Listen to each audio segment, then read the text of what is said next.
Hi viewers, welcome to Inspire India Academy. రీసెంట్గా railway protection force ఆర్పిఎఫ్లో భాగంగా మనకి notification release అయింది. 2023లో సెంట్రల్ గవర్నమెంట్ ఆర్ఆర్బిలో ఎలక్ట్రికల్ విభాగాలకు సంబంధించి నోటిఫికేషన్ని కూడా రిలీజ్ చేసే ఉద్దేశంతో సిలబస్ని, దానిలో ఉన్నటువంటి మెయిన్ వెయిటేజ్ని, పేపర్ యొక్క ప్యాటర్న్ని తెలపడం జరిగింది.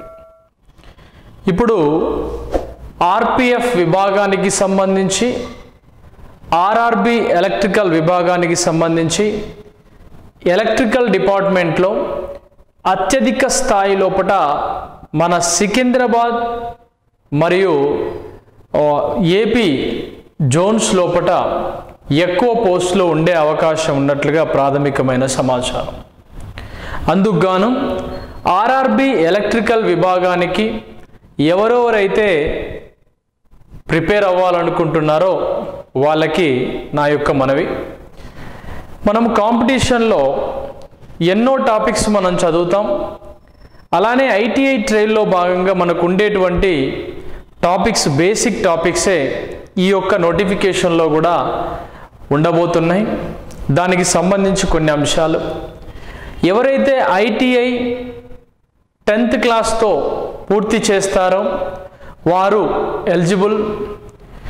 దాంతో పాటుగా బీటెక్ వారికి కూడా అవకాశం ఇవ్వడం జరిగింది. బీటెక్లో డిప్లొమా ఏ కేటగిరీ అయితే కోర్సు వాళ్ళు ఉంటారో, ఎలక్ట్రికల్ కావచ్చు, మెకానికల్ కావచ్చు, ఇలా ఏ కేటగిరీ కోర్సులోనైతే అంటే వాళ్ళకు సంబంధించిన కేటగిరీ కోర్సులో బీటెక్ విత్ డిప్లొమా కనుక పూర్తి చేసిన వారు కూడా దీనికి ఎలిజిబిలిటీ ఇవ్వడం జరిగింది. అంటే సాధారణంగా ఆర్ఆర్బి పోస్టులు అంటే సార్ ఎలక్ట్రికల్ విభాగంలో చాలా టఫ్ కాంపిటీషన్ ఉంటుంది కదా అంటారు. ఆర్ఆర్బిలో ఎలక్ట్రికల్ లోపల టఫ్ కాంపిటీషన్ అనే విషయాన్ని పక్కన పెడితే, సిలబస్ని ఎవరైతే డీటెయిల్డ్గా స్టడీ చేస్తారో వారికి పూర్తి స్థాయి లోపల పరిజ్ఞానం ఉంటుందో వాళ్ళు బయటికి నెగ్గుకు రాగలుగుతారు. దానికోసం ఇన్స్పైర్ ఇండియా అకాడమీ హనుమకొండ మరియు హైదరాబాదుల లోపల 2 చోట్ల కూడా పూర్తి స్థాయిలో హాస్టల్ ఫెసిలిటీస్ ఇస్తూ విద్యార్థులకి, ఆర్పిఎఫ్ ప్రిపేర్ అయ్యే పిల్లలకి ఫిజికల్ ట్రైనింగ్ క్లాసెస్ను కూడా అందిస్తూ కాంపిటీషన్ని రన్ చేయడం జరుగుతుంది. కాబట్టి ఆర్పిఎఫ్ మరియు ఆర్ఆర్బి రిక్రూట్మెంట్ లోపల ఎలక్ట్రికల్ ట్రేడ్ విభాగానికి ఎవరైతే రెడీ అవుతున్నారో వాళ్ళందరికీ మన దగ్గర ఉండేటువంటి ప్రాక్టీస్ పేపర్స్, మనం ఇచ్చేటువంటి పూర్తి స్థాయి క్లాసెస్ని మీరు ప్రిపేర్ అయితే సరిపోతుంది. దానిలో ఏమేమి ఉంటాయి సార్? అసలు ఎలక్ట్రికల్లో ట్రేడ్ లోపల 10th ITI, BTech with diploma చేసిన వారు ఎలిజిబుల్. కాబట్టి మనకు 2023లో ఇచ్చిన క్రైటీరియా ప్రకారం చూస్తే 2024లో రాబోయే నోటిఫికేషన్లో దీనికి సంబంధించిన అంశాలు మనం చూస్తాం.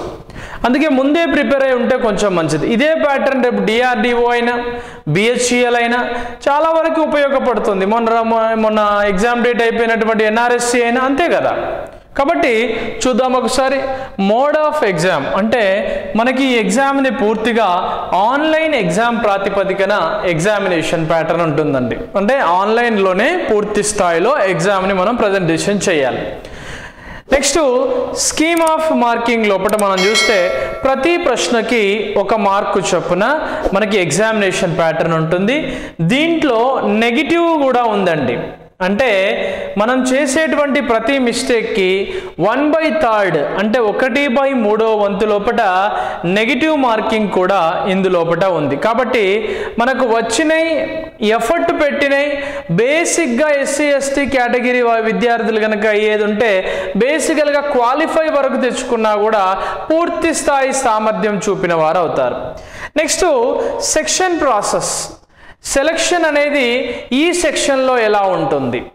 సెలక్షన్ ప్రాసెస్ అనేది పూర్తిగా CBT 1, CBT 2తో పాటుగా CBAT only for ALP, assistant loco pilot అని పిలుస్తామో, ఇది వేరే వారికి ఉంటుంది. మన ఎలక్ట్రికల్ విభాగానికి సంబంధించి ఏంటో చూద్దాం. ఇందులో ఎవరైతే ఐటీఐ విత్ ఎలక్ట్రీషియన్ పూర్తి చేసిన వారు ఉంటారో ఎలక్ట్రికల్ ట్రేడ్ విభాగంలో మనకు పూర్తిగా 10th క్లాస్లో మెరిట్ వచ్చిన వాళ్ళు ఉంటారు కాబట్టి 10th క్లాస్ బేసిక్స్ని దృష్టిలో పెట్టుకొని వీటిలో బేసిక్స్ ఉంటాయి. ఒకటి మ్యాథమెటిక్స్ లోపల మొత్తం 20 ప్రశ్నలు ఉంటాయి. 20 ప్రశ్నలకి 20 ఉంటాయి. సరే ఏమేమి ఉంటాయి అంటే సిలబస్ నేను ముందు తర్వాత చెప్తాను. దాని తర్వాత జనరల్ ఇంటెలిజెన్స్ అండ్ రీజనింగ్ అంటే బేసిక్గా మనకి ఇంటెలిజెన్స్ క్వశ్చన్స్ అంటే రీజనింగ్ సంబంధించి డాటా ఇంటర్ప్రిటేషన్కి సంబంధించినటువంటి బేసిక్ ప్రశ్నలు ఉంటాయి. మొత్తం 25 వస్తాయి. ఇందులోపల 25 మార్కులు వస్తాయి. నెక్స్ట్ జనరల్ సైన్స్ విభాగానికి సంబంధించి నెంబర్ ఆఫ్ క్వశ్చన్స్ 20 ఉంటే యాజ్ వెల్ యాజ్ మనకి 20 మార్క్స్ అనేవి ఉంటాయి. Next general awareness latest current affair అంశాలు కనుక ఉంటే 10-10గా ఉంటాయి. అయితే ఇక్కడ మనం గుర్తుపెట్టుకోండి ఈ 2 టాపిక్స్ కలిపేసి 45 మార్క్స్, ఈ మొత్తం కలిపి 30 మార్క్స్, మొత్తం మనం ఎంత 75 మార్క్స్ స్కోర్ చేయాల్సి ఉంటుంది. అయితే మనకి ఇక్కడ ఒక డౌట్ ఉంటుంది, సార్ ఏంటి సార్ అంటే నెగిటివ్ మార్కింగ్ సెక్షన్ ఉంది కాబట్టి మనం ఎక్కువగా ఆ మ్యాథమెటిక్స్ అండ్ రీజనింగ్లో కొద్ది స్థాయిలో పర్ఫార్మెన్స్ చూపించిన బేసిక్ సైన్స్ విషయాలలో కరెంట్ అఫైర్ విషయం లోపల మనం డైలీ కరెంట్ అఫైర్ను ఫాలో అయినా కూడా దీనిలో పూర్తి స్థాయి లోపల ఎటువంటి డౌట్ లేకుండా మనం స్కోర్ చేయడానికి అవకాశం ఉంటుంది. ఇది 75 మార్క్స్ అండ్ మొత్తం 60 మినిట్స్లో ఈ ఎగ్జామినేషన్ ప్యాటర్న్ అనేది ఉంటుంది. ఇది పూర్తిగా మనము బేసిక్గా మన దగ్గర ఉన్నటువంటి ఫేమస్ ఫ్యాకల్టీతోని కోచింగ్ ఇవ్వడం జరుగుతుంది. ఒక్కొక్క టాపిక్కి ఒక్కొక్క రకమైనటువంటి నెగిటివ్ మార్కింగ్ సిస్టంలోనే సిపిటి ఎగ్జామ్ని పిల్లలకి అలవాటు చేసేటువంటి ప్రయత్నం ఇన్స్పైర్ ఇండియా అకాడమీ చేస్తుంది.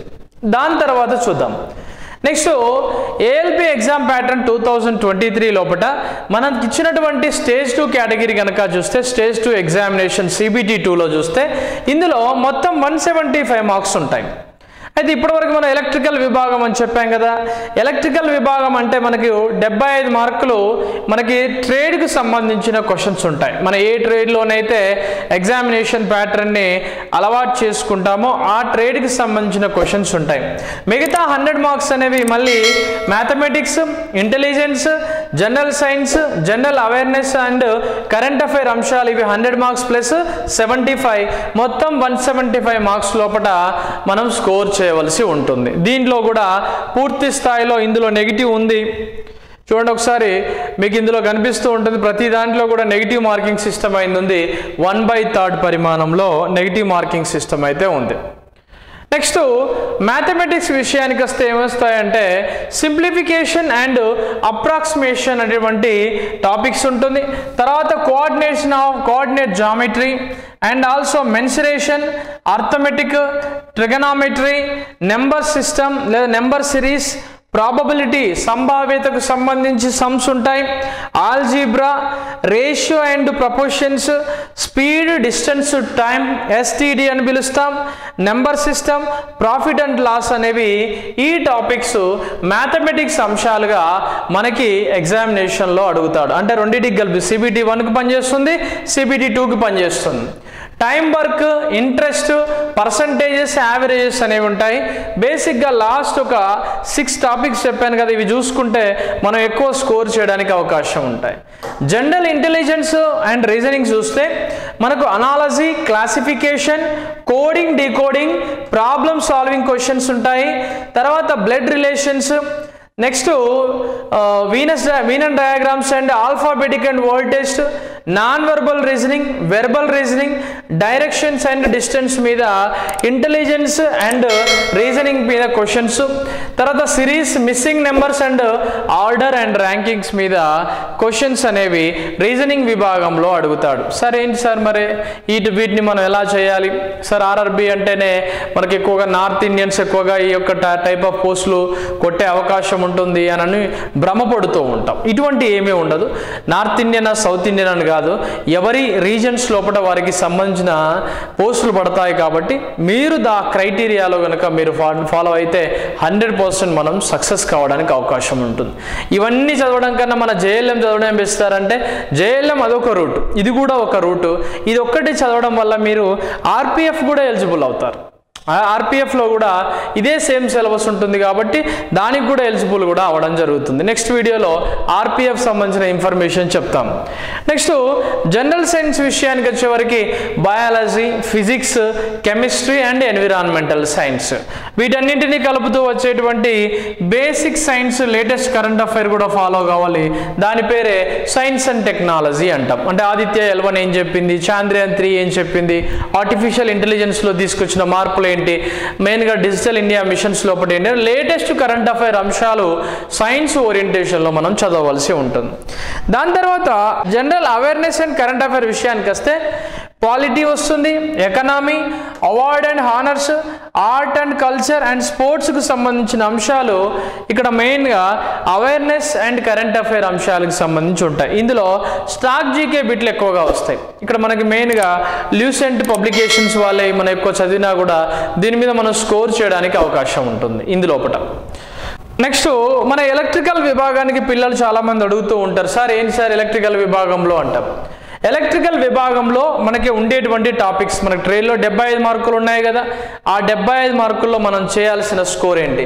ఒకటి ఎలక్ట్రికల్ ఇండియా అంటే ఏంటిది, ఐఈ రూల్స్ అంటే ఏంటి, ఇండియాలో ఉండేటువంటి మెయిన్ ఎలక్ట్రికల్ ప్రక్రియలు ఏమిటి, ఏ రూల్స్ ఏ ప్రాతిపదికన వస్తాయి, ఆర్ఆర్బీలో ఉండేటువంటి మెయిన్ రోల్స్ ఏంటి, వోల్టేజ్ డిస్ట్రిబ్యూషన్ ఎలా ఉంటాయి, ఆర్ఆర్బీలో ఉండేటువంటి ట్రైన్లో వచ్చేటువంటి ఫెసిలిటీస్, దానికి సంబంధించినటువంటి వోల్టేజ్ పారామీటర్స్ ఏంటి అనేటువంటి అంశాలు ఇందులో ఎలక్ట్రికల్ వస్తాయి. అంటే ఏ రంగు కేబుల్ను మనం వాడాలి, పర్టికులర్గా ఫలానా కేబుల్ని దేనికి వాడాల్సి వస్తుంది, స్టాండర్డ్ వైర్ గేజ్ పరిమాణాలు ఎలా ఉండాలి, దానికి సంబంధించినటువంటి బేసిక్ క్వశ్చన్స్ ఇందులో అడుగుతాడు. రోల్స్ అండ్ కేబుల్స్, ట్రాన్స్ఫార్మర్స్ అని కూడా వస్తాయి. ట్రాన్స్ఫార్మర్ లెసన్స్లో కూడా మనకి పూర్తి స్థాయిలో క్వశ్చన్స్ అడుగుతూ ఉంటాడు. అందులో టైప్స్ ఆఫ్ ట్రాన్స్ఫార్మర్స్ వస్తాయి. Next 3 phase motor system, single phase motor సిస్టమ్కి మధ్య వచ్చేటువంటి తేడాలు, సింగిల్ ఫేజ్కి 3 ఫేజ్కి వచ్చేటువంటి అంశాలు, లైట్ అండ్ మ్యాగ్నెటిజం మీద బేసిక్ క్వశ్చన్స్ చాలా ఎక్కువ పడే అవకాశాలు ఉన్నాయి ఇందులోపట. Next fundamentals of electric circuits లేదా ఎలక్ట్రికల్ సిస్టమ్, బేసిక్గా ఓమ్స్ లా అంటే ఏంటిది, what is current, what is I, what is V, what is R, what is C, ఇలా మనకు ఇండక్టెన్స్ని ఎలా ఫైండ్ అవుట్ చేయాలి, ఇంపిడెన్స్ వాల్యూ ఎలా ఫైండ్ అవుట్ చేయాలి, what is the power factor అని ఈ విధంగా బేసిక్ క్వశ్చన్స్ అడుగుతూ ఉంటాడు. సింగిల్ ఫేజ్ మోటార్స్ ఆల్రెడీ చెప్పాను, switches, plugs and electrical connections మీద కూడా మనల్ని అడగడానికి అవకాశం ఉంటుంది. అలానే ఎలక్ట్రానిక్స్ అండ్ కమ్యూనికేషన్ ప్రిపేర్ అయ్యే వరకు వాళ్ళకి సంబంధించినటువంటి క్వశ్చన్స్ ఉంటాయి. మన ఇన్స్పైర్ ఇండియా అకాడమీ కంప్లీట్గా ఎలక్ట్రికల్ ట్రేడ్ విభాగంలో ఆర్ఆర్బి ఏఎల్పి నోటిఫికేషన్ త్వరలో రిలీజ్ అయ్యేటువంటి టెక్నికల్ విభాగానికి ఆర్ఆర్బిలో మనం ఉద్యోగం సాధించాలంటే మనం ఖచ్చితంగా ఈ విధమైనటువంటి స్కోర్ని మనం పాటించక తప్పదు. ఇంకా ఇలా మెకానికల్ కూడా ఉంటుంది, మెకానికల్కి సంబంధించినటువంటి టాపిక్స్ ఉంటాయి దీనిలోపట. నెక్స్ట్ ఆటోమొబైల్స్ ఉంటాయి, ఆటోమొబైల్స్ సంబంధించిన టాపిక్స్ కూడా మీకు ఇందులో అందుబాటులో ఉంటాయి. ఇవన్నీ కంటే వాళ్ళ కేటగిరీ లోపల ఐటీఐ ట్రేడ్ అంటే ఐటీఐలో ఎలక్ట్రికల్ చేసిన వారు, ఎలక్ట్రానిక్స్ చేసిన వారు, ఎలక్ట్రానిక్స్ అండ్ కమ్యూనికేషన్ చేసిన వారు, ఒక్కొక్క ట్రేడ్కి ఒక్కొక్క రకమైనటువంటి ఎలిజిబిలిటీస్ ఉంటాయి. కాబట్టి ఈ విధమైనటువంటి సిలబస్ని మనం ఫాలో కావడం వల్ల మనం 100% సాధించవలసినటువంటి అవకాశం ఉంది.